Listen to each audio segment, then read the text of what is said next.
Hello everybody. This video is on contemporary fiction in Britain. In post-war periods, you already know that people were writing about evil. There was a spirit of cynicism and irony. And towards the end of the 20th century and 21st century, these themes and techniques continued. The literary writers became part of an industry more and more. The book market became commercialized. Even the academia became commercialized. This reflected in the changes at the end of the 20th century. As you may expect, a lot of writers were writing about corruption in modern life, in contemporary life, and the spirit of technocracy, the individual being dominated by various ideologies. These were important trends in contemporary fiction. And science fiction, the importance of genres like fantasy and magic realism, and also the impact of the visual media and Hollywood can be seen in British fiction of this time. You would probably imagine that people wouldn't be reading that much, people wouldn't be writing that much, but that is not the case. Writers have multiplied, so many writers, and many of them writing novel series also. I am amazed because I would have thought as a layman that nobody would want to read novel series anymore. They would be, wanting a variety of themes and writings, but many writers are writing series these days.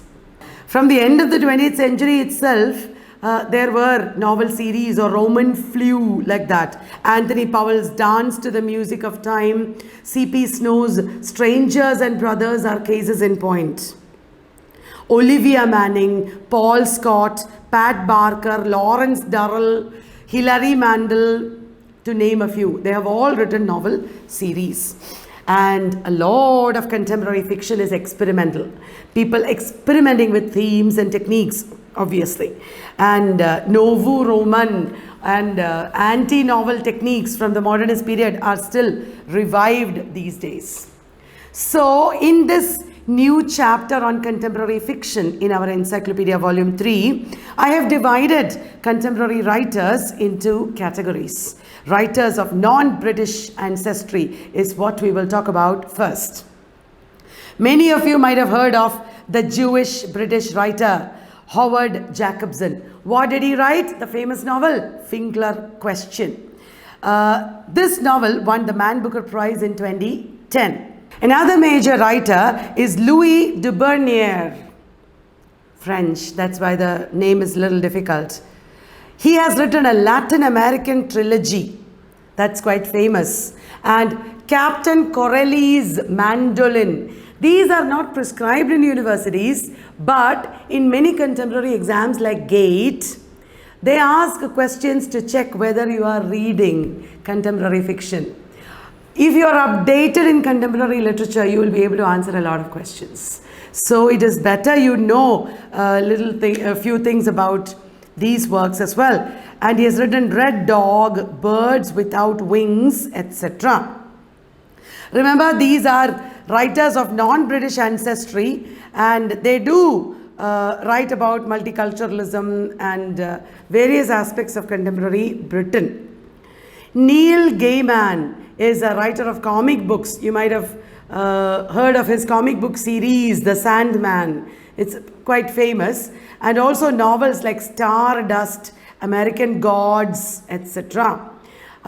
Good Omens is his first novel. There is Tracy Chevalier, who is an American-British novelist who is very famous for the novel Girl with a Pearl Earring. It's a historical novel set in 17th century Holland, where the artist or painter Vermeer is himself a character. Vermeer painted the famous Girl with a Pearl Earring painting. That painting is intertextually connected here. Roddy Doyle was awarded Booker Prize for his novel Paddy Clark. Ha ha ha. Have you heard of that one? Now, that is a very important writer again of the contemporary period. He has written the Barry Town trilogy as well.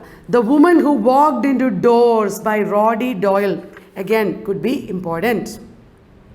Talk about non-British ancestry. We have to mention Mohsin Hamid, who wrote The Reluctant Fundamentalist. He is a Pakistani British novelist. And he has also written Moth Smoke, How to Get Filthy Rich in Rising Asia, Exit West, etc. Moth Smoke is the story of an ex-banker in post-nuclear test Lahore. And he falls in love with his best friend's wife. The Reluctant Fundamentalist is a bestseller. Many of you might have read it or you must have heard about it. Pakistani man called Changiz is talking to an American visitor. That is the main thing that happens in the novel. There is relation to terrorism and multiculturalism, etc. Then we have crime and espionage fiction as a major genre in the contemporary period. Have you heard of the female writer P.D. James? She is very famous. John Gardner, John Le Carre, these are crime writers. Also in Gothic fiction of the contemporary period, we have writers like Patrick McGarth, who wrote Asylum. They are not usually prescribed in universities, so I'm not going into the details. And then a very major genre is comic and fantasy fiction. Here we have the famous humorist and satirist, the author of fantasy novels, Terry Pratchett. Very famous. He's the author of Discworld series. Discworld series. And then in fantasy fiction, we have the ever famous J.K. Rowling, the author of Harry Potter series. J.K. Rowling took the world, the reading world by storm with Harry Potter fantasy series, as you might know, which began with Harry Potter and the Philosopher's Stone in 1991. There were 6 sequels, the last released in 2007. I don't have to tell you about it, all of you know about it, isn't it? And then she has gone on to write about other things other than Harry Potter, Fantastic Beasts film series and so on. Penelope Lively is it pronounced Lively? I don't know, maybe not. Anyway, she is the author of the Booker Prize winning novel Moon Tiger. Remember that, could be important. Moon Tiger. Philip Ridley is another author I want to introduce to you. He is the pioneer of in-your-face theatre. That is interesting. In-your-face theatre, satirical in-your-face kind of writing. The Pitchfork Disney is what he has written. And then my favorite, Douglas Adams. What did Douglas Adams write? The Hitchhiker's Guide to the Galaxy, satirical science fiction. I'm telling you guys, it's hilarious. Hilarious. And I've discussed all this in the encyclopedia if anybody is interested. There is another novel which I didn't read myself, but I bought my teenage son. It is Mark Haddon's The Curious Incident of the Dog in the Night Time. That is also extremely famous. Every book with a teenager, every house with a teenager will also have this book, I think. It's that famous. Then we have another very important area in British fiction, and that is LGBTIQ fiction. Recently, our poet laureate Carol Ann Duffy was a major writer of LGBTIQ group. And there are also other major writers like Janet Winterson. Everybody must have heard of Oranges Are Not the Only Fruits. And she has written many other works after that. Another LGBTIQ writer is Alan Hollinghurst, who wrote The Swimming Pool Library, The Folding Star, and the Booker Prize winner, The Line of Beauty. Of course, guys, any discussion of contemporary fiction is not complete without psychological and horror fiction. Beryl Bainbridge, who wrote The Bottle Factory Outing. Clive Barker, Edward St. Aubyn. But guys, the real paradise of horror fiction and psychological fiction is the United States. And many of these are also movies, as you know. Then there is one category of fiction that I can't fail to mention, that is romance fiction. Elizabeth Howard, Rosamund Pilcher, important. For us students of English literature, another group is there, another genre is there, that is historical fiction. I already mentioned Pat Barker. She has been writing series, I told you. Pat Barker is the important writer of historical fiction. She wrote Regeneration Trilogy. Recently, she has been writing a trilogy on women in the Trojan War. Right? Regeneration Trilogy, important, please look up. Historical fiction has other writers like Bernard Cornwell, Sebastian Fox, Ellis Peters, Penelope Fitzgerald, major writer. Guys, there is no end to contemporary fiction or any fiction for that matter. I have given you a mind-boggling overview in this Everyday at 6 Videopedia.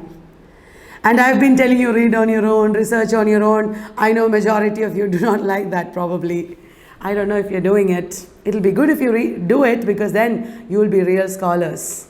But even otherwise, watching these videos repeatedly, exploring YouTube itself is a tremendously useful way of learning. Whatever you do, whether you read on your own or not, whether you research or not, do one thing. Please explore the internet. Find out a lot of useful avenues for getting information and get a lot of knowledge. Because then you will be able to pass exams, you will be able to teach people, you will be able to have amazing careers. Nothing stops you in this internet age, guys. I hope I have been of some help, little help. And I hope Everyday at 6 has been a drop in the ocean. Because every drop counts. Every video you watch counts. Every hour you spend studying counts. I'm studying with you. I'm trying to be of some use to you. Thank you so very much for your amazing support. It is because of your support, because of your appreciation, that I have been able to do this.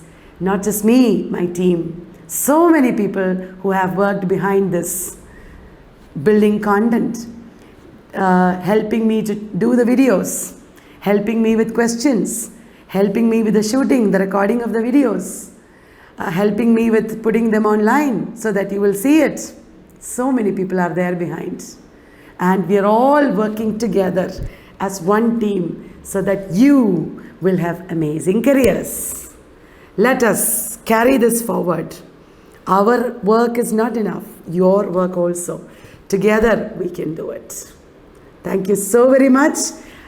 Don't forget to comment on this last video as well so that you will win that prize.